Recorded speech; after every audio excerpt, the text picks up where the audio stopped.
Buenas tardes, mi nombre es Sandra Blanquicet y hoy venimos como comunidad educativa Santa Rita a leerles un cuento en voz alta y compartido llamado La oveja negra de Italo Calvino. Participan nuestra rectora Lidia Luz Velázquez Lema y los profesores Carlos Enrique Restrepo, Gilma Lilia Arboleda y Hugo Fernando Alquichiri. Y dice así: había un pueblo donde todos eran ladrones. A la noche, cada habitante salía con la ganzúa y la linterna e iba a desvalijar la casa de un nuevo vecino. Volvía al alba y encontraba su casa desvalijada. Y así todos vivían en amistad y sin lastimarse, ya que uno robaba al otro y este a otro hasta que llegaba un último que robaba el primero. El comercio en aquel pueblo se practicaba solo bajo la forma de estafa, por parte de quien vendía y por parte de quien compraba. El gobierno era una asociación para delinquir para perjuicios de sus súbditos, y los súbditos por su parte se ocupaban solo en engañar al gobierno. Así, la vida se deslizaba sin dificultades y no había ni ricos ni pobres.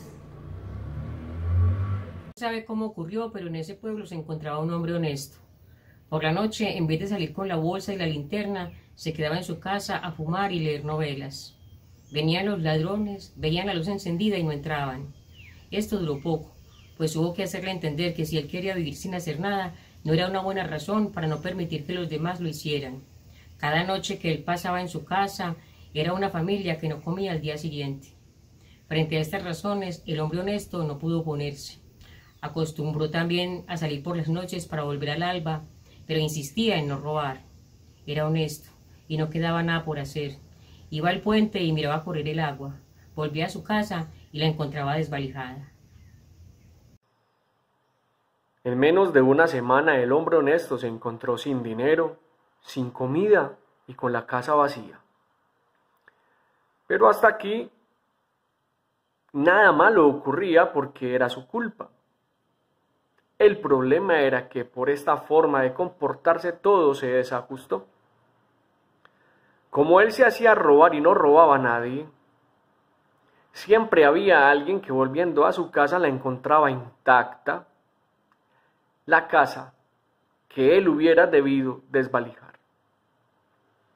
El hecho es que poco tiempo después aquellos que no habían sido robados encontraron que eran más ricos y no quisieron ser robados nuevamente. Por otra parte, aquellos que venían a robar a la casa del hombre honesto la encontraban siempre vacía y así se volvían más pobres.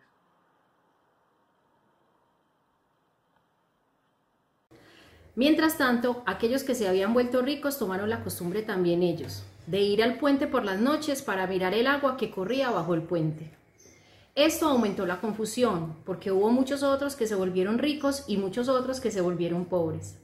Los ricos, mientras tanto, entendieron que ir por la noche al puente los convertiría en pobres, y pensaron: paguemos a los pobres para que se vayan a robar por nosotros.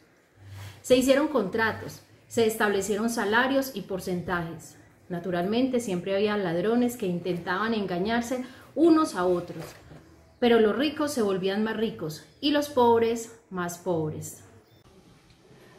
Había ricos tan ricos que no tuvieron necesidad de robar ni de hacer robar para continuar siendo ricos. Pero si dejaban de robar, se volvían pobres porque los pobres los robaban. Entonces pagaron a aquellos más pobres que los pobres para defender sus posesiones de los otros pobres. Y así instituyeron la policía y constituyeron las cárceles. De esta manera, pocos años después de la aparición del hombre honesto, no se hablaba más de robar o de ser robados, sino de ricos y pobres. Y sin embargo, eran todos ladrones. Honesto había existido uno y había muerto enseguida, de hambre. Fin.